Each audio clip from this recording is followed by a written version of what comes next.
All right, welcome back to Steeler Thoughts and Chief Feelings, episode 52, the Creed Humphrey episode. I am Chris. I'm the philosophy professor and Steelers fan. And I'm Ajay. I'm the psychiatrist and the Chiefs fan. Thank you all for following along, listening, watching, however you consume this content, either on YouTube or wherever you download podcasts. And those of you who follow along at STCF715 on Twitter, TikTok, or Instagram. If you follow us on Twitter, you got to see me predict at halftime of the Chiefs-Broncos game that the Chiefs would win by double digits. So great content that you get to see from us. Really, really good stuff. So follow along. Yeah, that's good stuff. I mean, it's entertaining, I'm sure. Um, yeah, so we have some, I mean, I don't know, all things considered, not great games to talk about. We should mention last week, too, we had a terrible Steelers game versus the Chargers that, yeah, it was bad. Aaron Rodgers was not good. I think that was definitely his worst game as a Steeler. And we apparently just don't show up in primetime games now. That's our MO. So, yeah. But this week was not primetime, so that was better for us. Yeah, but still not great. Anyway, yeah, plenty to talk about from this past week here. Before getting into it, anything else that we need to? No, I guess not. I mean, do you want to go Steelers first since they did the 1 o'clock? Yeah, let's do it. Wait, Yeah. let me ask you this. When I think it was 10-6 when Aaron Rodgers left the game. Yeah, I think that's right. Did, would you have ever predicted that it would end 34-12 after Aaron Rodgers exits for Mason Rudolph up 10-6? So no, but I think ultimately, like if I were, I mean, it's hard to know from with hindsight bias, right? But I think, you know, I wouldn't have predicted 34-12 with or without Aaron Rodgers at that point, right? I think I would have predicted far less than 34. Uh, but yeah, and I think this is a good question to get into, like whether, like who the right quarterback is going forward, honestly, at this point, given how Rodgers has honestly played for a lot of the year, but I think increasingly he looks like he's really unwilling to get hit, and it looks like he's sort of constantly thinking about that and scared about that, which like I don't blame him. Like I would be terrified to get hit, but but I think it seems like he's thinking more about that than he is about trying to make a play down the field at times. And I think, Rudolph being younger can sort of focus, he can take the hits without them being as impactful for him. So there might be some benefit to playing Rudolph. But that's just that just tells you how suboptimal our quarterback situation really is, right? Or like maybe Rudolph is a better choice. I don't know. I mean, he's not bad, right? But he's not good either. So, but yeah, I mean, the game did turn pretty nicely for us. The defense got two defensive touchdowns. Kyle Duggar is seeming like he's working out. Kyle Duggar almost had two touchdowns of his own. Yeah, yeah, I know. And I think I mean, Jalen Ramsey got ejected there, which we could talk about that too. There's been a whole deal about Jamar Chase spitting on him. um, but it does seem like him at safety we've definitely been a better defense since he moved to safety. You got to think that's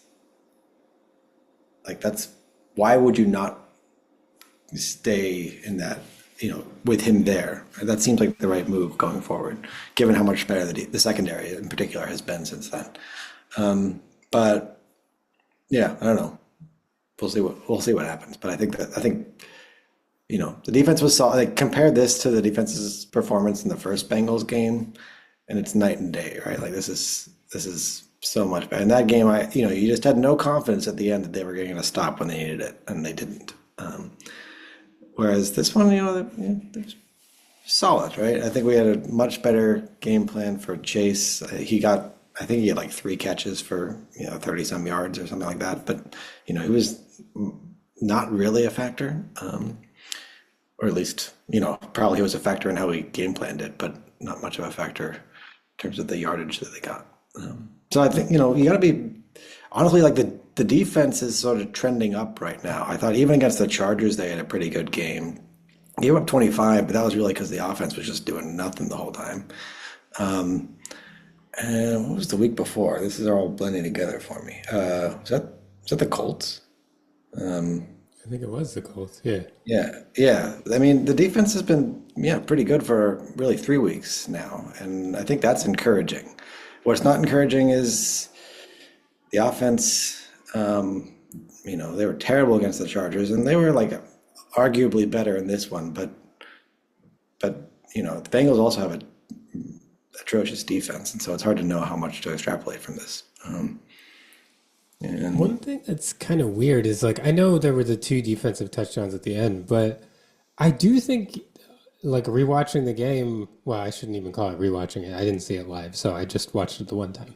But it really felt like Rudolph actually played better than Rodgers. Like, because he was doing what Rodgers has been trying to do. Like, he was throwing a lot of short passes, a lot of underneath stuff, and he was completing them.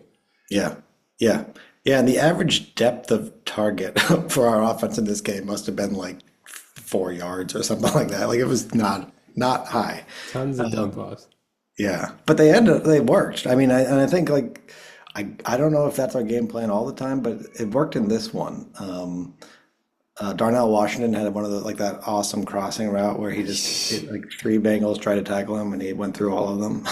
Who knew he was going to be like the best yak receiver in the league? Yeah, Just because no one can tackle him. it's reminiscent of Gronkowski, and definitely not at that level. He's not. He doesn't. But you could see. That's awesome. He's got the tools to work with there.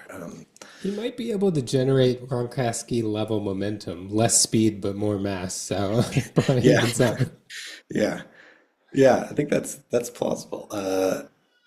But just watch him I think it was the corner that tried to tackle him on that route initially and just got run over basically or stiff armed over and then another person. Yeah, I mean he's a weapon. That was one of the most vicious stiff arm. Like that's probably like at least that I can remember off the top of my head. I feel like it's in the top 5 of like he just like I mean, and it's not the craziest part to me was it didn't feel like he made like great contact, and he still just tossed him. Yep.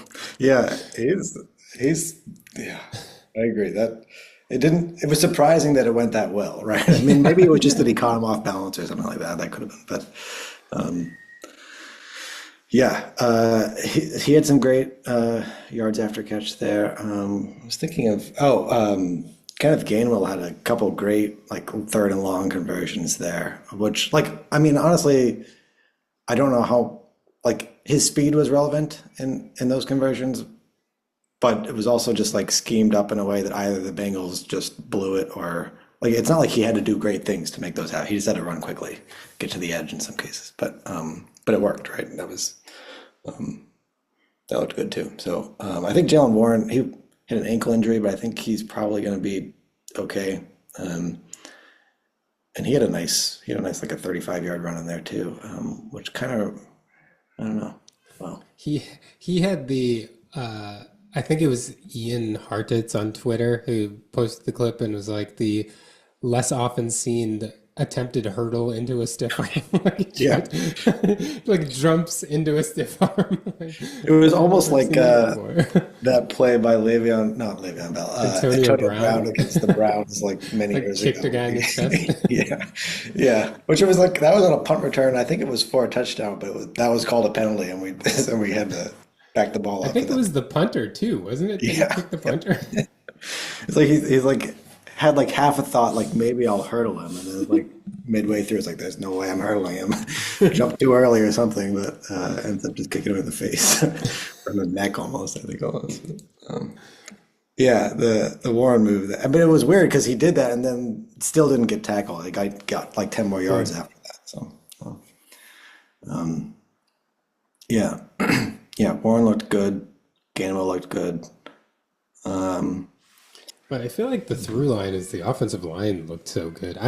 It's one of my favorite things that I said in the preseason. I was like all in on this offensive line. I feel so vindicated because they look so good. And it's not just the run game, it's the screen game too. I feel like part of the reason that Gainwell was he caught a couple screens where the line was just they get out there fast, they make their blocks. Like there was no chance for anybody to get to Gainwell. And so Yeah, that might be the Bengals a little bit, but I love the way the line was playing. yeah. I think that's right. The line definitely showed up in this. And for them to be like as athletic as they are, I think does open up the screen game for us. And I think that that should be a focus because for so long in this season, like we've had basically like one package that works on offense routinely, and that's like our heavy package where we bring in Spencer Anderson as the extra offensive lineman, and we have Darnell Washington in there, and then we can run or pass out of that pretty effectively either way. But when say Malu got hurt earlier and Anderson had to start at left guard, then we couldn't do Oh that boy. anymore. Yeah, it was just terrible. I mean, like I remember that happening. I think it happened. Well, it's happened a couple times, but it happened in the Packers game. And I was thinking, like, this is gonna get ugly. And even though we were winning at the time, and it did get ugly. But we need to find more things that work routinely on offense. And I think maybe finding that that screen game with our athletic young offensive line is one thing that can work. But still, we don't have a lot of like down the field. You would think with Metcalf there, we would have more threats down the field, and we really don't. I guess you can just double him, and we have no one else that's really, routinely getting open down the field. So I don't know. And it's funny because like the Matt Canada offense used to be like the only way to like they would just run go routes down the sideline. Otherwise, everything was a check down. But that Yeah, doesn't seem to be. And that's DK. That was his game in Seattle too, right? Like he just ran 9 routes like all the way down the field. But I don't know. I do feel like they got Metcalf involved a lot though. Anyway, at least he just I don't remember how many yards he had, but I remember he made like 3 or 4 catches at least. yeah. I think he had 4 or 5 for like 40, 50 yards or something like that. Like he didn't look bad when he got the ball. I just don't, we're not getting the ball as much as you would think we'd be trying to, given his talents. And it's kind of weird to like watch how good Pickens is looking in Dallas and think about that. We got rid of him and we paid DK Metcalf this huge contract, and then we're I don't know, like was that a good decision ultimately? I mean, Pickens had other, he was like a locker room distraction in other ways too. So there's that aspect of it, and I think Metcalf seems like he's a good locker room presence from what I've seen of him. So you can't discount that, but. I'm particularly nervous with my prediction that Pickens is only going to play one more year in the league after this year. So we'll see how that goes. I'm still Yeah. holding firm, but I mean, he's yeah, playing better than I thought he would this year. he's a volatile character though, right? It could, there's high variability in where this goes, but yeah, he's looked awesome this year, and makes me wish he was still playing for us. But I don't know. We got to get some down the field passing working, and I don't know if I mean partly maybe it's not working because Rodgers is too afraid to hang in the pocket for too long. That could be part of the issue, and maybe going to Rudolph will. I don't know. I don't know who's going to start next week. It sounds like Rodgers is pushing to play. It's a break in his left wrist, and I guess it's not a bad break, so he doesn't need surgery. But it's the Bears. Like he probably he likes playing the Bears. Although these Bears might be a little different than usual. I don't know. So I don't know. I don't know who's going to play, but if Rudolph plays, maybe that'll open up some down the field passing a bit more for us. I don't know. But I I think will that's say the the main one thing missing. thing that just came up to me is like I feel like last year there was just a ton of like Calvin Austin running slot posts, and I haven't seen a lot of that this year at all. Yeah, I don't think we're taking good advantage of Austin because he is so quick and fast, quick and fast, and out of the slot he should be able to, he should be able to get open. I mean, Roman Wilson is having a growing role, but I think he has a. I think of him as having a fairly similar skill set to Austin, and I don't know what. Both of them should be able to get open down the field more, given their speed and quickness. But I have a feeling too that Roman Wilson is going to become like a good intermediate receiver, and I'm basing that off of just a couple, but I think it was a third down. He ran such a good route.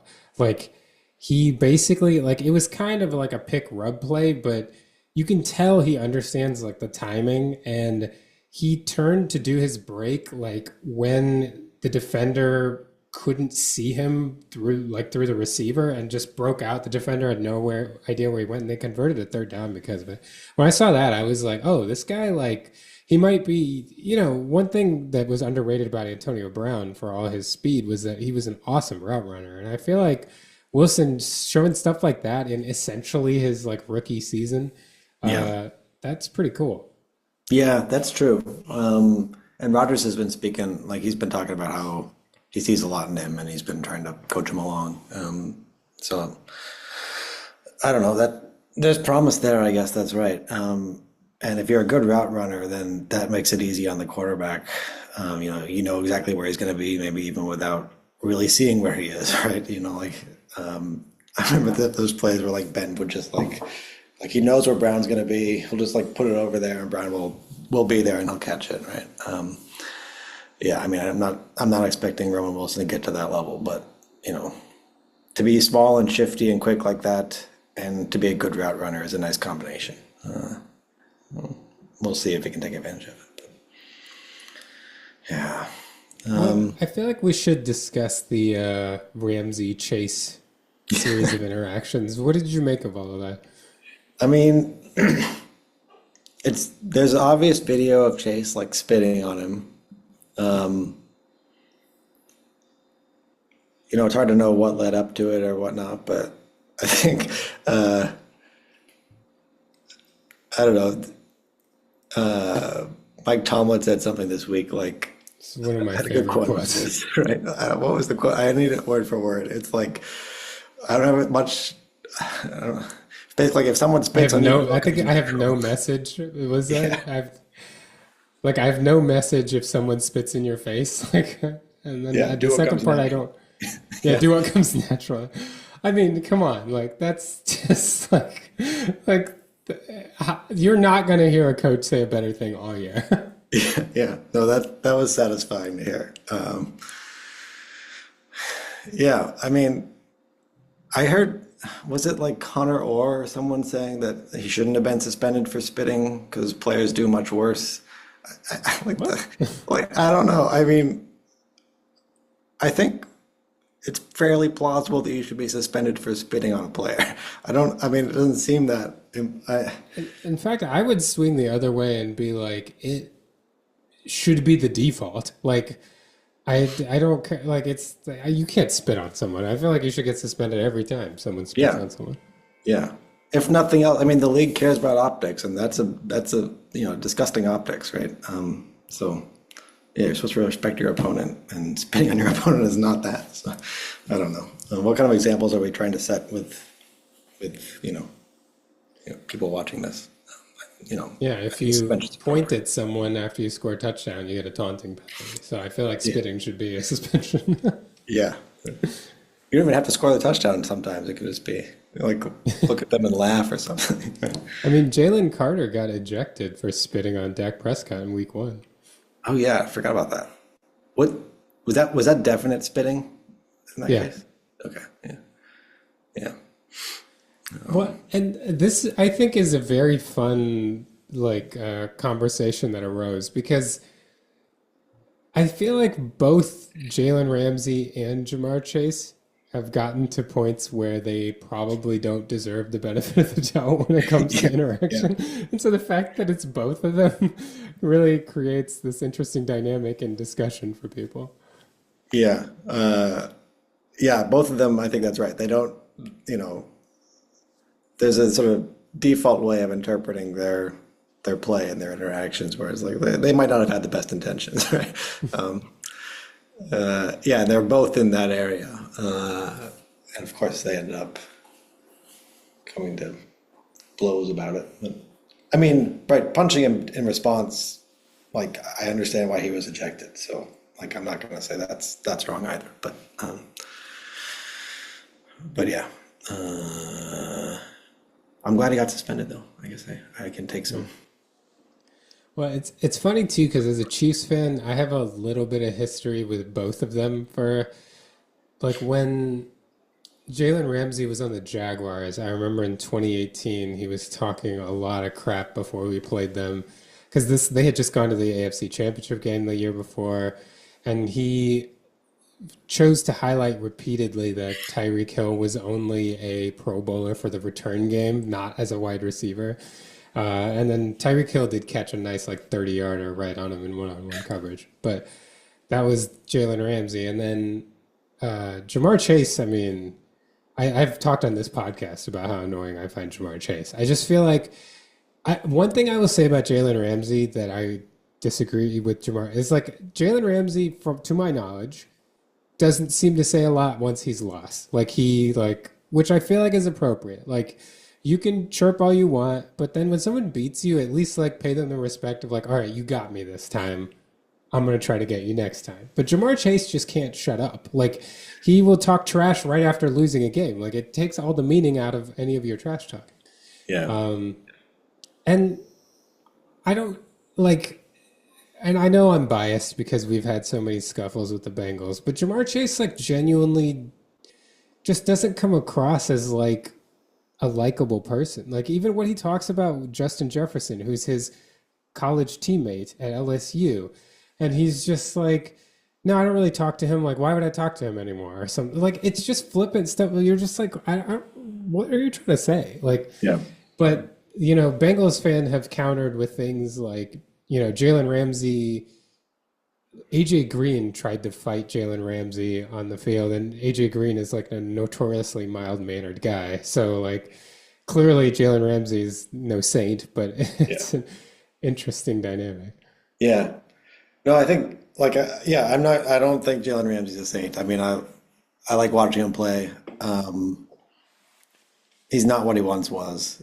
I used to hate watching him play because he was very good against us, but he's still talented and he's still fun to watch. And like Chase is talented and fun to watch too. It's the sort of extracurricular stuff that I just don't get. It seems like there's this it's like I don't know. It's like extra. He's like motivated to troll or hate players on other teams or other teams just because they're other teams, right?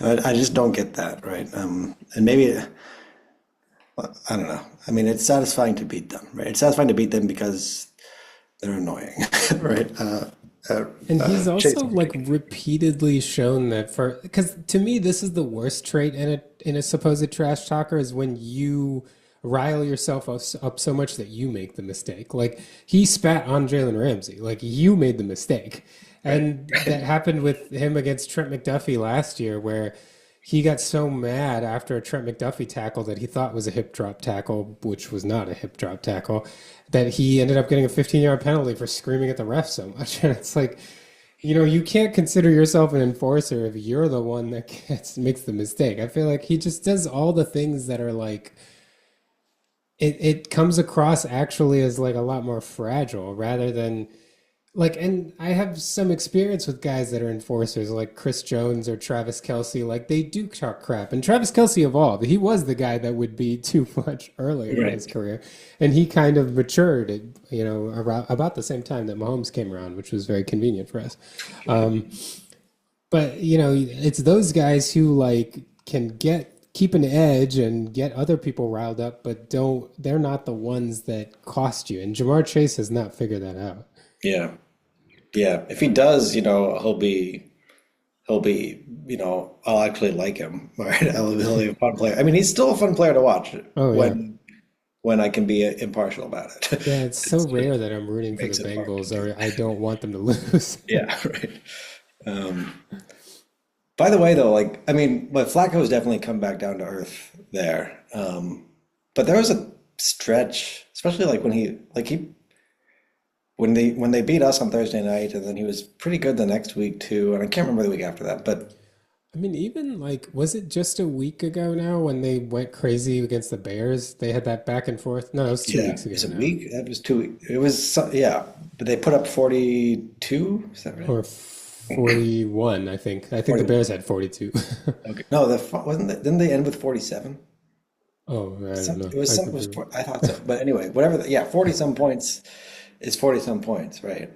This is the kind of thing like it is making me wonder about Burrow, right? Like if like they have really good receivers, and Flacco can just come in like on a couple like really I don't know he had like 2 days of practice or something, and then and shredded us on Thursday night. I mean, granted, we played like crap, but I don't know, like how good is Burrow? I don't know, like. I mean, I certainly think that I still remember some of the throws even last year. Like when you're throwing, just like he can throw a ball up there in a way that like most quarterbacks can't. And someone like T. Higgins is just going to bring it down.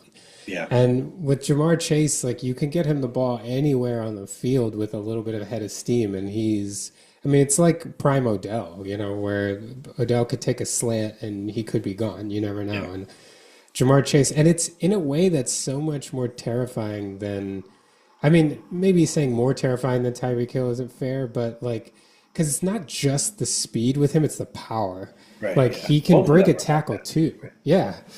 Yeah. And like so yeah, I mean, definitely Burrow has the advantage of some really, really good receiver. And even Jake Browning, who like stunk this year, like he was pretty good, like what, 2 years ago now with them, like down the stretch. I think he got the Bengals up to 9-8 after a Yeah. Burrow injury. Like I still think Burrow's better than Flacco or Browning, but the fact that they can have success in this system with these receivers tells you something. Yeah. I think I've always thought of Burrow as like, yeah, he's top shelf, he's like the I don't know, Grey Goose or something of NFL quarterback.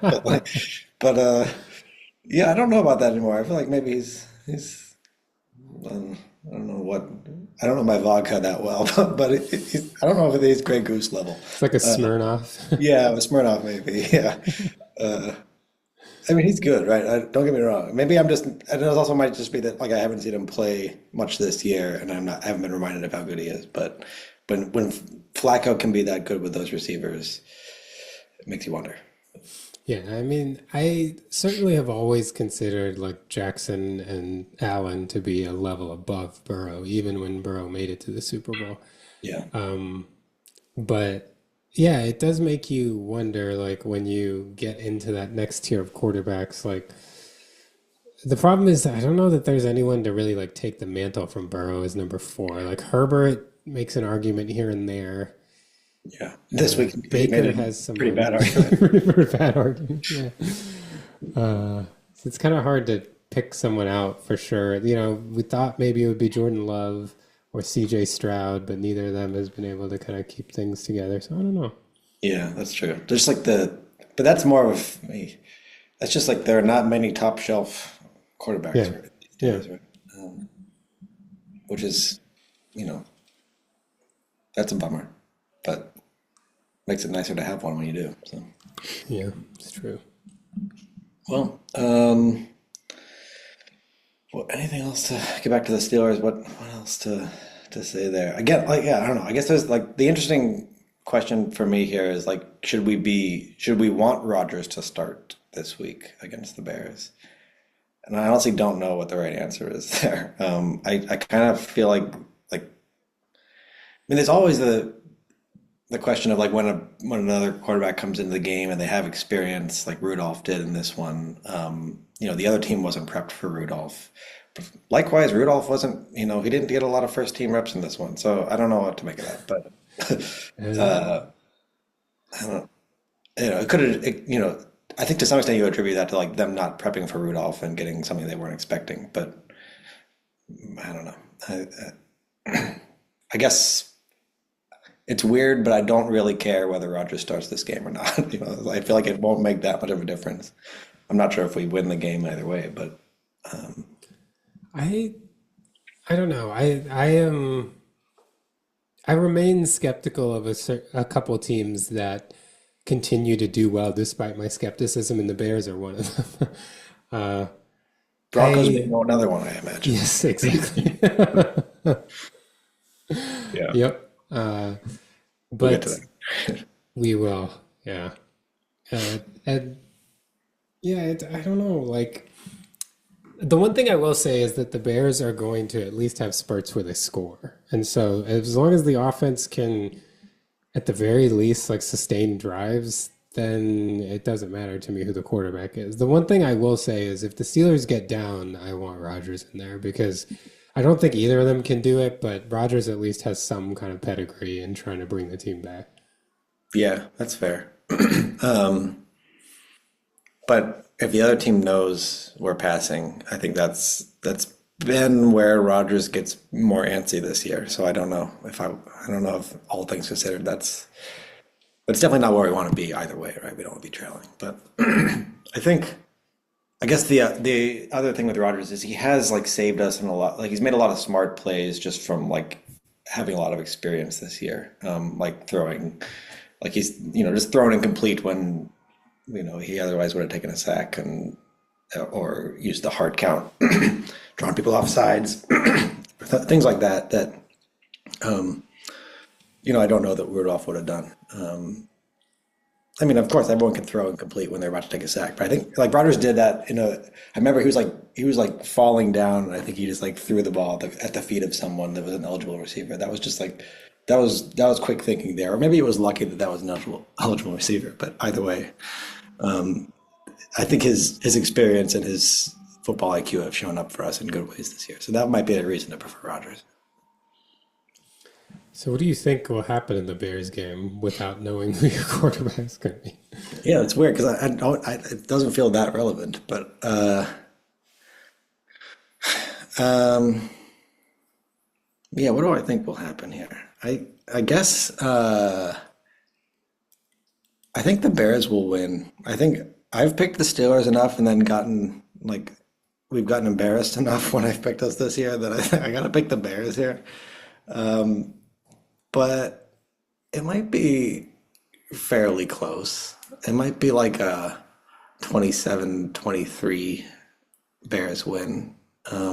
Like I think the defense for the last 3 weeks now has looked like pretty good. Not awesome, but pretty good. And I think they could keep the Bears to a reasonable point total. And then I don't know that I'm still not like sold on the offense. They've struggled too much for me to be confident that we could outscore them. But yeah, I think 27-23 is my prediction there.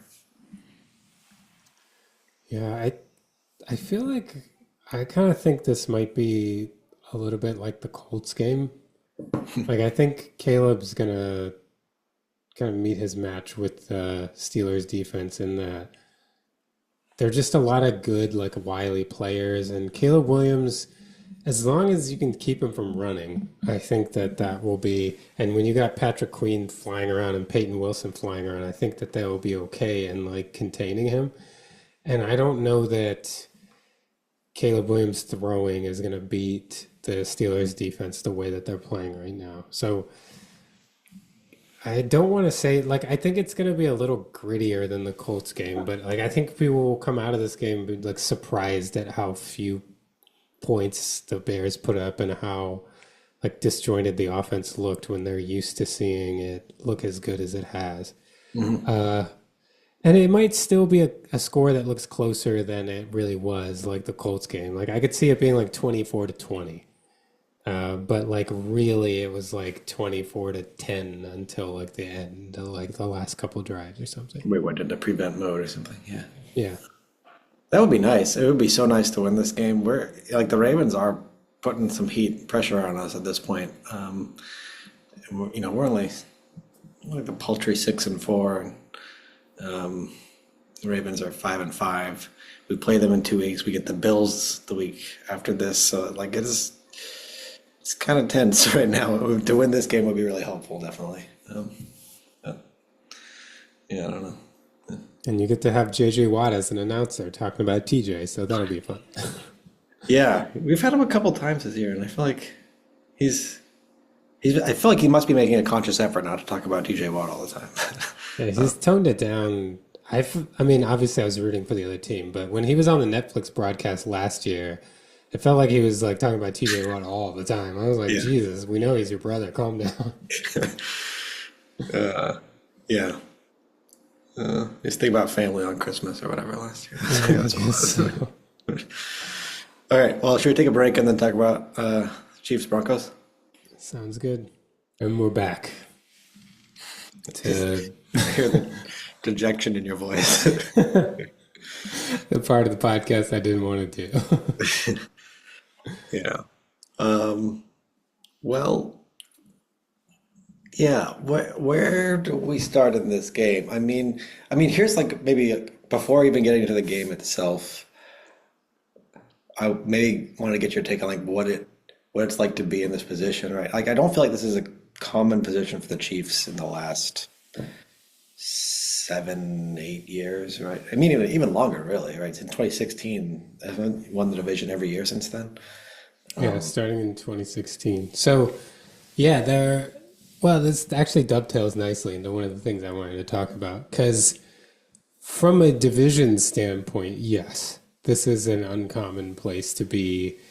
Essentially, what at this point, like 3.5 games back with 7 to go. And really, it's like 4.5 games back because we don't have the tiebreaker.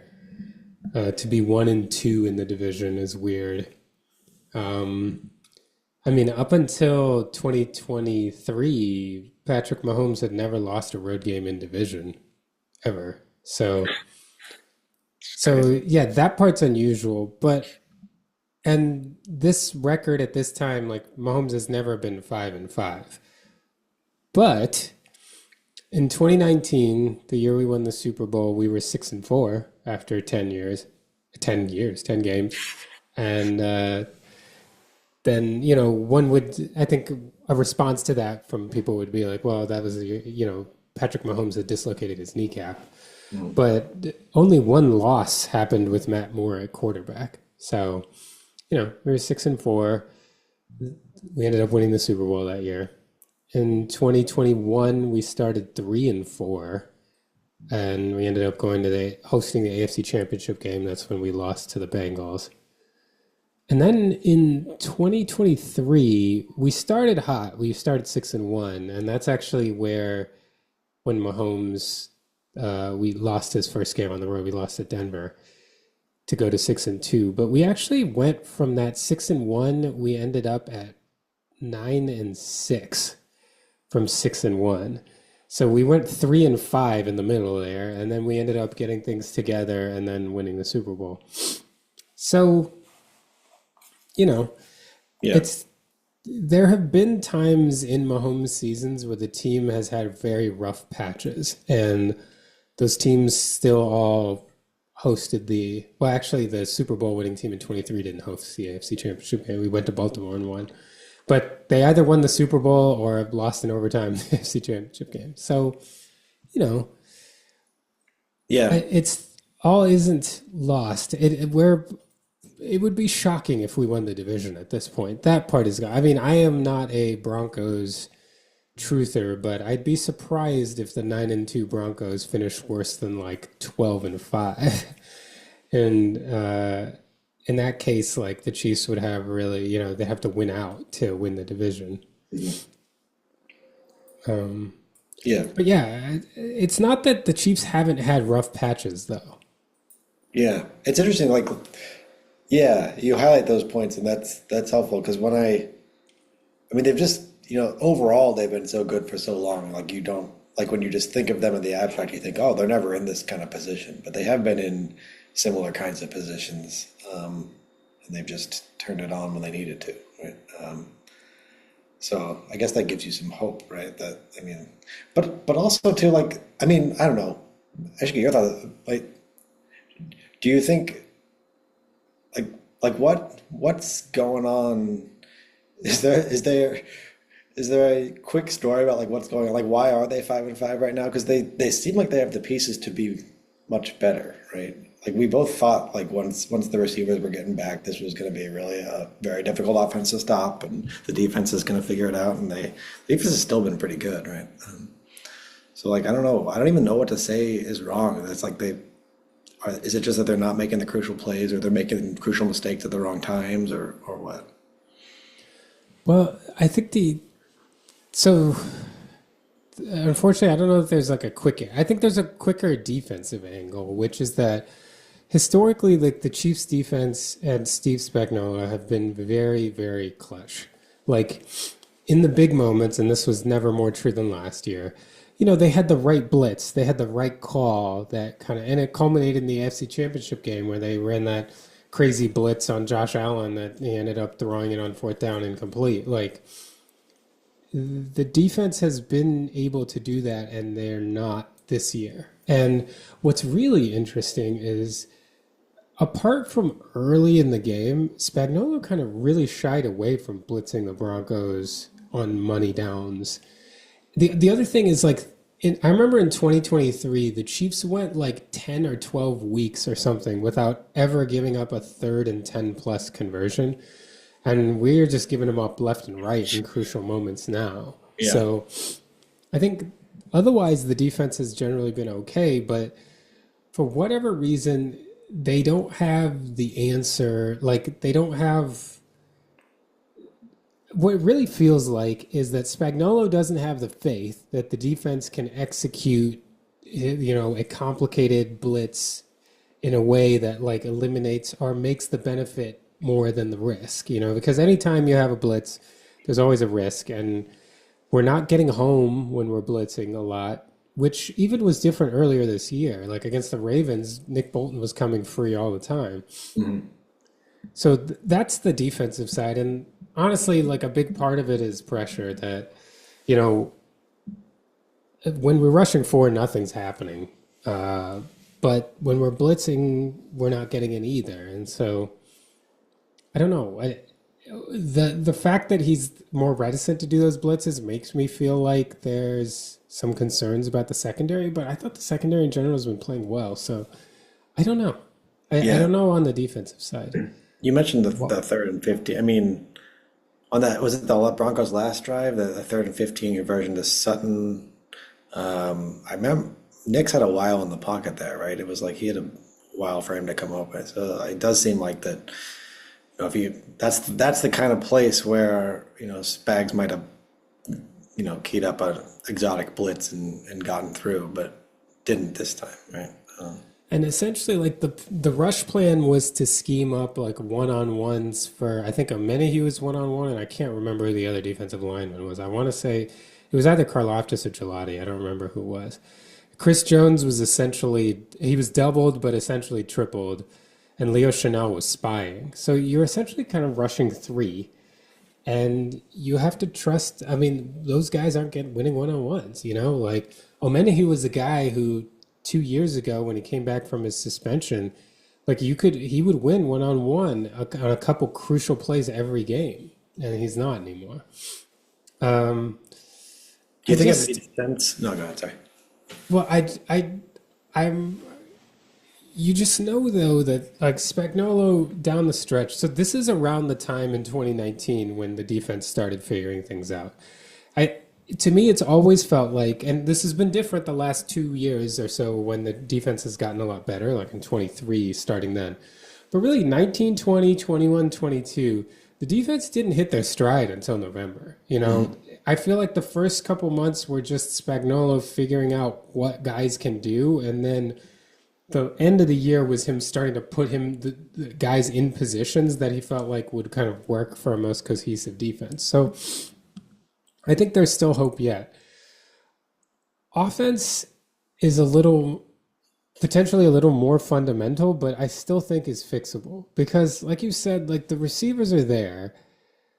It's just about I don't think that the Chiefs schematically have adapted enough to the times. Like they're working a little bit in ways that are reminiscent of how defenses used to play, say 3 to 5 years ago, and they just don't anymore. For example, I really feel like the Chiefs have got to stop just assuming that if they bring in big personnel, defenses are just going to bring in their linebackers and you can out athlete them. Because the Bills and the Broncos were happy to stay in nickel and even dime when the Chiefs brought in three tight ends. And part of it is because they know the Chiefs are throwing out of it anyway, you know. And I think that is the biggest fundamental problem I would say that the Chiefs have. And you know me, like I'm not a big like teams need to run the ball guy, but the Chiefs need to run the ball because there's just no respect for it at all from the defenses, and they're keying on everything else. Whenever there's an RPO, they're not respecting the run. Mitchell Schwartz broke down. It might have been the Chiefs' first offensive play. It was a quick pass out to the left to Rashee Rice for 11 yards. It was off an RPO action, and he broke down how essentially the way that they had lined it up, there was a linebacker that should have been responsible for the A gap in the run. He was 7 yards behind the line of scrimmage, and at the snap, when the Chiefs hadn't even done their fake run action yet, was already bailing backwards. And the defense is just like the play action game has become useless, not because they don't run the ball well, it's because teams know they're not going to run the ball. Like they haven't committed enough to it to make defenses pay enough to get them out of what they're doing. And so I think good game. Like it's not like they can't run it, right? Like he had, I don't know, what was it, like 60 yards or 50 some yards on not that many like yeah. So like I they think it can was run almost it. 5 yards a carry. Yeah.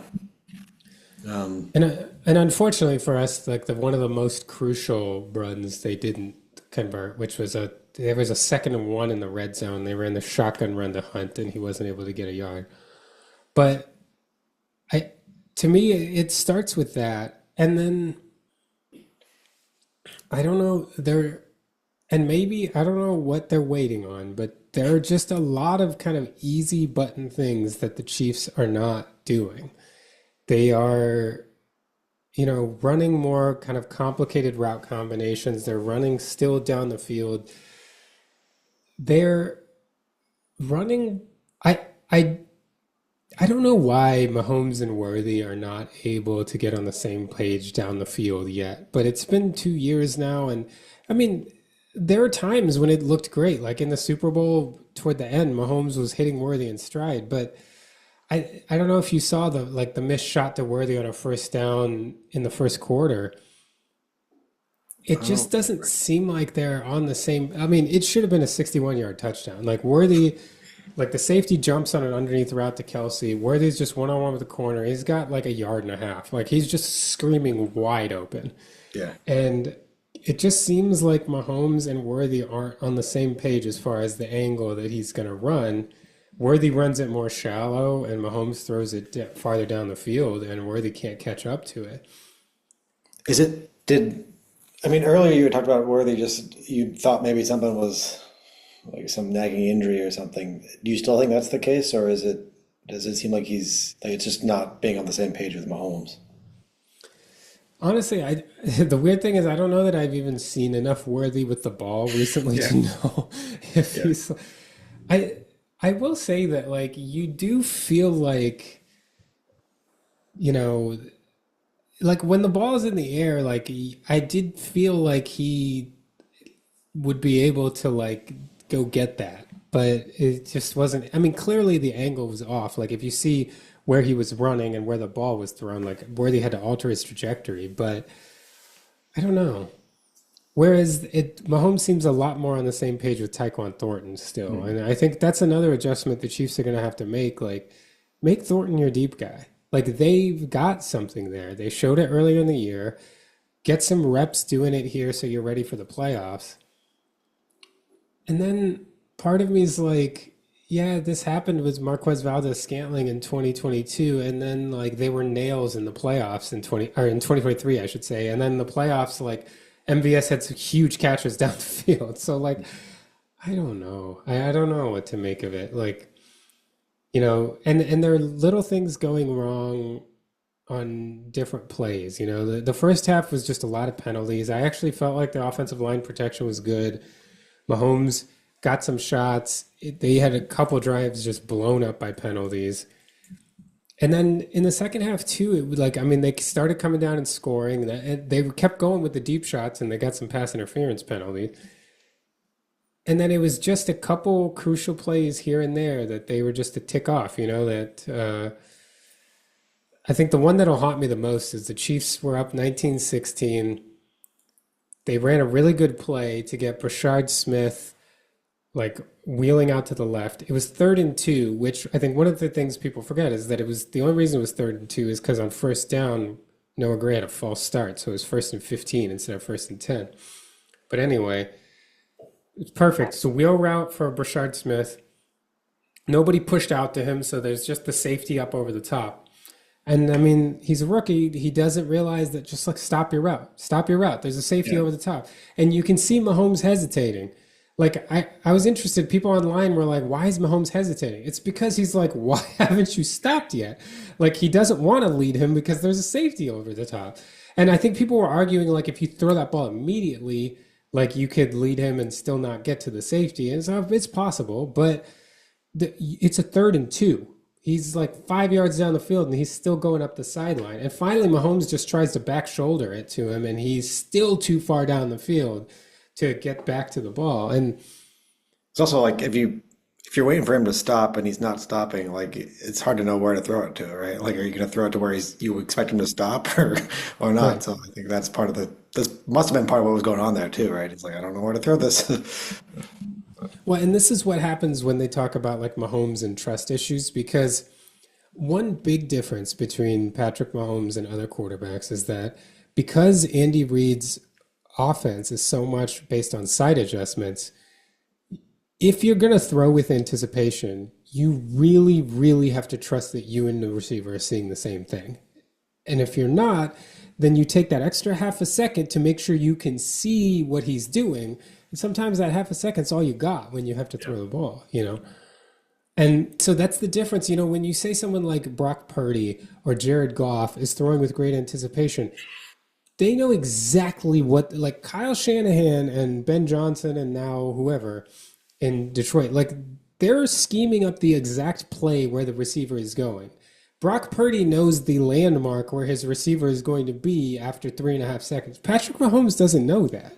And so you're grading people in completely different systems. And I think that's the thing that's most frustrating to me about like the general discourse about Mahomes playing badly. And we'll get to it in a second. Mahomes made his fair share of mistakes too. I mean, we're starting with the overthrow to Worthy, right?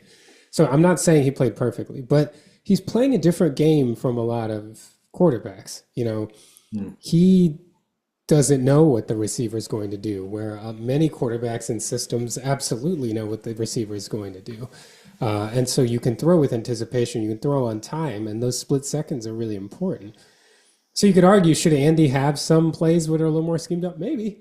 Maybe he should have some plays where it's a little easier to know exactly what somebody's going to do.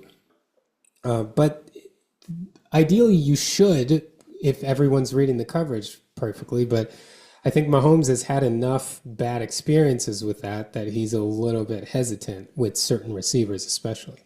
Mhm. Yeah, that makes sense. And maybe the adjustment has to be, well, we're just going to have to, incorporate routes that don't require the sight adjustments on the part of the receiver at the same time as the quarterback, so that he just knows where they're going to be and he can hit them there, right? But at least have a few of those plays sprinkled in so that you can, and I think they do. Like it's unfair to, like there are several plays that clearly didn't mess up because of that. For example, on their last drive, now down, it's a 19-19 game, And Mahomes' first pass, he tries to throw this quick check down to Kelsey that gets knocked down and really almost picked off by Hufanga. And Kelsey was chipping. And so even the idea to just like poke a quick one to him off a chip against man coverage is a real risky proposition. If Mahomes hung in a clean pocket for another second, Hollywood Brown breaks wide open on a corner pattern. Yeah. And he said that himself, that like he gotta, and I think that to me is just like someone trying to get cheap yardage underneath. And it pains me that that is what Mahomes' mentality has become, like he used to be like Mahomes would have always thrown the deeper route first, which there are times when that doesn't make sense. We complained about that back in 2021, but in this case, like, just patient, your pocket's fine, like get it out there and then you could have a huge drive starter and trying to go win the game. Yeah. Yeah. I mean, yeah, it's hard because like, right, you're saying, they're not doing enough of like easy things, which they could be doing. And I guess that's one where Kelsey's chipping, it's man coverage. I guess that is risky, right? So that, but you would have thought like the quick throw underneath would be the easier thing in that case. But turns out that the easier thing is to hang in the pocket 1 second longer and then hit Brown deeper. Yeah, I don't know. It's just like it's hard for, I don't know. Like you've watched this offense a lot more than I have. It's just so, it's baffling to me that they're not, because earlier in the year, right, it looks like they were like putting it together. They had, quick slants out of the shotgun to slot receivers. They had, like so much going for them with all the speed and the misdirection that they can do. And I don't know what's, and I guess your diagnosis of the teams are not respecting the run because they're just not running it enough is maybe part of the issue. But that all being said, I know, so I've spent most of the year, not most of the year, all the year up to this point, just telling Chiefs fans to relax. Like everything's going to be fine. Just relax. Everything will be okay. I would say now, I can understand somebody being concerned. I'm not going to tell everybody else to relax. However, I will say that I am relaxed. I honestly am still not concerned. I do actually believe this is a more talented team than last year. I think the defense is a little worse and the offense is a lot better. And so it ultimately comes down. Now, the special team stinks. And I don't know what. Yeah, the Butker block off of that. Yeah. And honestly, like, I need to go back and actually tabulate this because it feels like 75% of our kick and punt returns have a holding penalty, at least the kick returns. Like, the special teams has been god awful this year. And, this Dave Tobe, when he first came to Kansas City, we were like the best special teams unit in the league for, gosh, it felt like the first 6 or 7 years. I mean, we used to have like a couple return touchdowns every year, even pre-Tyreek Hill. Niall Davis used to take kicks back for touchdown. Quentin Demps, I think was his name, took kicks back. Like, I don't know. Like, this team always seemed to have the edge in special teams. Hardman even had a couple in his Chiefs career. Not anymore. The team on special teams is just god awful. And I feel like it's been that way since, it feels like at least the last 3 or 4 years, but honestly, since Tyreek Hill stopped returning kicks and punts, like our return game has been a lot more anemic. But anyway, back to what I was saying is let you down a couple times too, right? Yeah, Butker's been off this year, and there's some reason to that he had some knee issues in the offseason, had some surgery, tried to change his kicking motion, missed a lot of kicks, and now is going back to the kicking motion that caused him the knee injury in the first place. But so, great. Yeah. He's like sacrificing his long-term health in order to start making kicks again. So, and then they're getting blocked, so which is just like adding insult to injury. Yeah, seriously.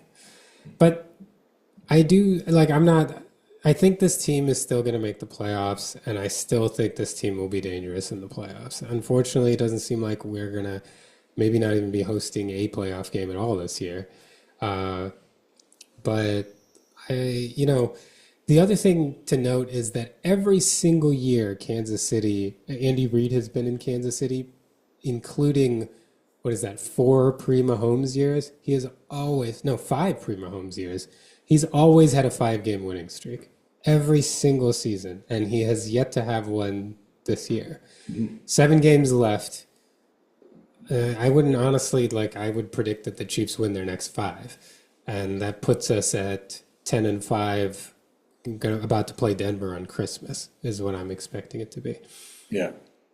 And the last one of those, if you remember, I think when we were 0-2, I did a whole rant about when the Chiefs play against the Chargers. And I said that, at that point, I thought it would be to take control of the division. Now, Denver's probably run too far out ahead, but I felt like after that game, they would be, or going into that game or after that game, I don't remember. I guess it'd be, I said they'd be 10-4, 9-5. So I think we're going to still be around there. I think we're going to be where we thought they would be at the end of week 2. It's just been a really weird way of getting there. Yeah. Yeah. But you expect to go on a little run here, it sounds like. Yeah. I mean, I'm not concerned about the Colts game this week. Maybe that's too much hubris, but I'm not that worried They were a about. nice game for us. And then we probably went back to sucking. So I don't know what to make of that. But yeah, I don't know that the Colts are all they're cracked up to be. But it would be a nice get right game to beat them and get some confidence going. Because I feel like it does feel like, I don't know, is the offense lack confidence or something? It's just There certainly is a little bit of that. I think Mahomes has to kind of get some of his mojo back, which is the other thing that was annoying to me. I really felt like he was slinging to start the game. Even his first 3 throws were the miss bomb to Worthy. Well, actually, after the Rashee Rice RPO thing, he had a miss bomb to Worthy where he came out and threw that. He just missed it. Then he fired one into Noah Gray, deep in his zone, and Noah Gray kind of turned out, and I think Mahomes thought he was just going to sit, and Gray didn't have a chance to adjust the ball because Mahomes threw it in there so hard. And then the next one, he just missed a deep shot down the sideline to Thornton, and I was like, okay. After that, I was like, we're going to win this game. We might score 30, I was like, this is good. And that's part of the reason why at halftime I did make the prediction we'd win by double digits. Is it just felt like a lot of self-inflicted errors, tons of penalties. And the defense actually played really well in that kind of middle stretch. I think that's going to be lost in this game ultimately. But before Mahomes threw that pick in the red zone, the defense had really kind of held on after the initial couple drives where they allowed points, and the defense was looking really good. So I really thought that the defense was going to hold firm and the offense was going to stop making mistakes and figure it out. I thought what was it, 6-6 at halftime? Yeah. I really thought it was going to be like the Commanders game where it was 7-7 at halftime and then we won 28-7. Yeah. I didn't think it was going to be that convincing, but I would have easily seen 24-13 or something, Yeah. Yeah. But didn't happen that way. Mm. So let's see, we've got the Colts at home at Dallas, Houston at home, Chargers at home at Tennessee. Yeah, and I really do expect them to just sweep through that, and then if we hope we can go 10-5, go a home game against Denver. I think the division's going to be gone at that point. I don't know that. Our only hope at that point is if Denver somehow is 11-4 or it's maybe their 12. schedule coming up. What do they have? They've got a bye, right? And then they're at the Commanders, at the Raiders. That's probably a win. Versus the Packers, versus the Jaguars. I don't know. You could see them going 2-2 in that, maybe. If they just pick up 2 more losses, before we meet them, then suddenly we have a chance to, pull up even with them if we're at 10-5. Yeah. And Uh, I do like. I actually think that we're going to end this year 12-5. Like, I think this is going to just be a bunch of hoopla about nothing. I think that two teams now have really used a similar strategy defensively against us. After really the offense looked great for 4 or 5 games in a row, and then two teams have kind of switched yeah, things up. And I think we'll adjust and then get rolling again. And I think we're going to win out to end the year. yeah. That's a bold prediction. I mean, it's not that bold to be honest, because they're like we know they're a good team. So, um, yeah, I And wouldn't we be that know they surprised. go on runs. And the hard part, and this is honestly the biggest benefit to me of doing the film review. And I know I haven't put up the film review of the Chiefs Broncos game yet, but I have cut the clips. I'll record it tonight. But the nice thing about going through the film again is like you are just detached from the emotion of it all. Because in the moment, you're just like, we got the crap beaten out of us. And then you go back and watch and you're just like, okay, like that stunk, but I can see that. Like, okay, like these plays don't look as stupid when you're watching them on film. I Yeah, think the one thing that's crazy is the not running the ball and just watching them bail out. And I think they're going to adjust to this. Like now, 2 teams in a row have done this. Like I think the Chiefs will adjust. Uh, you know, I don't know. This is the time of year where they figure it out. The Chiefs, besides the 2023 was the one year where we kind of had some trouble in December until we turned it around, and that yeah. year we won the Super Bowl. So I don't know. Well, they shall in But December.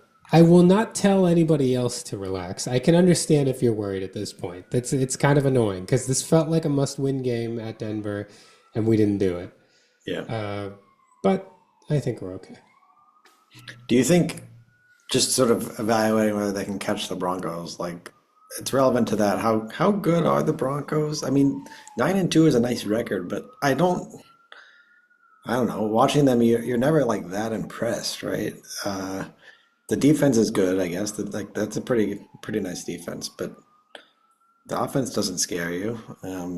I mean, I don't know. This is coming from a Steelers fan, so I should probably just be jealous of everything that they're doing. But but I don't know. I mean, I'm not that concerned. I will say Bo Nix made some pretty good throws in the last, like toward the end of that game. I mhm. thought he did make some plays, but I'll tell you this, like I think I hope we play them a third time. I'll say that because I like our chances in number 2, and I feel like if we go to Denver in the playoffs, it's going to be like Ben Roethlisberger playing against Jake Plummer in the AFC Championship game. Like how I expect that game to go. Yeah. So, Yeah. Um, I don't know. They feel like they kind of remind me of like the 2020 Steelers, right? Like, we went 11-0 to start that year, and like it just like things were going right. We didn't ever look like that good, but we kept like making like I don't know, we would get a long touchdown earlier in the game, and that would just like set us up nicely for the rest of it. So like the game scripts just kept working out for us basically. And then they stopped working out for us. People realized that all we do is like these real quick outside throws, and then we can't throw it over the middle. We can't, and then we couldn't do anything at that point. So I don't know. I don't know. It just feels like the Broncos are sort of a house of cards in some respects. But maybe I don't know. Maybe that's just maybe I'm not giving them enough credit. I mean, yeah, Nick's does like occasionally make throws that you're like, okay, yeah, that's a pro level throw. Like there's something there. But you don't have like you. It would never be rational, at least not at this point, to pick Nick's over Mahomes in a head-to-head game. Yeah, maybe occasionally something like this will happen, and Knicks will win one. But if it came down to it in the playoffs, you're not picking Knicks over Mahomes. Like, that's crazy. it would just be, I hope we're fortunate enough to see it. Let's Yeah, get into the playoffs and then we can talk. But, but yeah, I don't know. I think it, Chiefs fans are, I like, obviously I just said everyone can, not relax if they don't want to. I feel like that's fair. But at the same time, like, we're so stupid that we do this every year. Like, everyone was like, the whole sky was falling in 2023, and we just went and like beat the Bills on the road, beat the Ravens on the road, and beat the Niners in the Super Bowl. Like everybody just calm down. Even though I just said I'm not going to tell people to calm down. Like it's okay. This is why I'm such a bad sports analyst because I feel like it's not supposed to be measured. If you're measured, no one wants to listen to you. Like, you're supposed to have all these crazy takes, but I feel like the real world is like, it's okay. Like we've seen this a million. Like how many times are we gonna freak out over the same thing over and yeah, is this worse than usual? Yeah, it is. But once they miss the playoffs or get knocked out before the AFC Championship game, then come talk to me. Like I think trust the I don't know. infrastructure. I have the same. I think I have the same problem, but like in the other direction. Like you can't get that excited about the Steelers because like watch them when even when they win, like it's not like we look that dominant, right? So like we're not that good of a team. We're an okay team. I think we're okay, but like, do you really think we're gonna win the Super Bowl? It's something would have to go pretty surprisingly differently for that to happen. So just don't get that upset when we win, and then try to enjoy it when or don't get that upset when we lose and try to enjoy it. Yeah, but I don't know. I think that's yeah. I guess that doesn't make for like super engaging analysis. We're like, yeah, don't get that worked out. It's a long season. Like we've seen ups and downs. Like Yeah, yeah. But I do think that like to any Steelers fans, like, do you really think this team is Super Bowl like is Super Bowl worthy? Like clearly they're not, right? We'll have some excitement and just enjoy that when it's there, and if but don't get too worked up when we go one and done the playoffs if we even make the playoffs, right? But that's probably what we're headed for. So, anyway, well, should we break down or predict the Colts game here? yeah, I'm just gonna stay true to form. I think this is a nice statement game. The score will look like more of a statement than the game actually is. I think it'll be like a little nervy and the Chiefs will pull away, but I think it'll be something like 30-10. Uh, Nice. I think it'll like look like a blowout, but it'll actually, it'll be like 20-10 to start the fourth quarter and the Colts will have the ball. It'll be like one of those kind of games where it's like it's not actually done, but then you finish it. Yeah, I was thinking 34-20 Chiefs in this one. I mean, I don't know if I guess I guess I'm a little bit like I could see it going a lot of different ways. I guess I could see the Colts winning it, but I think that's sort of the more plausible ones, or the offense like really just buckles down and and makes it sort of not even close from the somewhere in the first half. It's like, oh, we know who's winning this game by halftime. Um, I don't know. I kind of think that's gonna happen, but I don't know. Like ostensibly, it should be a fun game, right? These are two good teams going up against each other. I just I think the Chiefs are too good. They're not going to drop to 5-6, right? I mean, maybe, but it's hard to see that happening. Um, so, and they know it, right? At this point, like they've got to be motivated at this point. It's like, yeah, it's do or die right now. So, yeah, well, good. Um, what else should we highlight from? I guess we got a little time left here. I don't know what's going on in the rest of the league. Uh,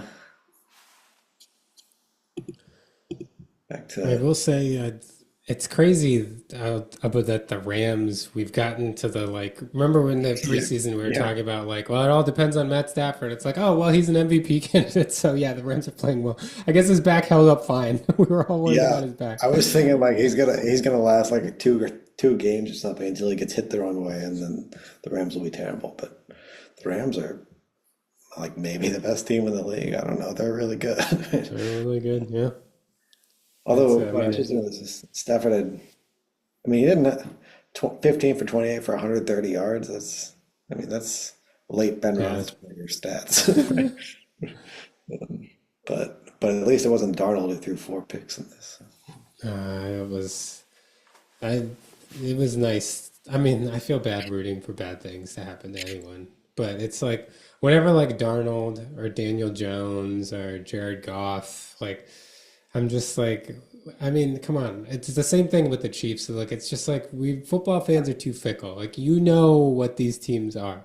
Every once in a while, people surprise you for a little while, but come on, like, we know who Daniel Jones is. Now watch as he throws 5 touchdowns and smacks my Chiefs to the ground after I said that.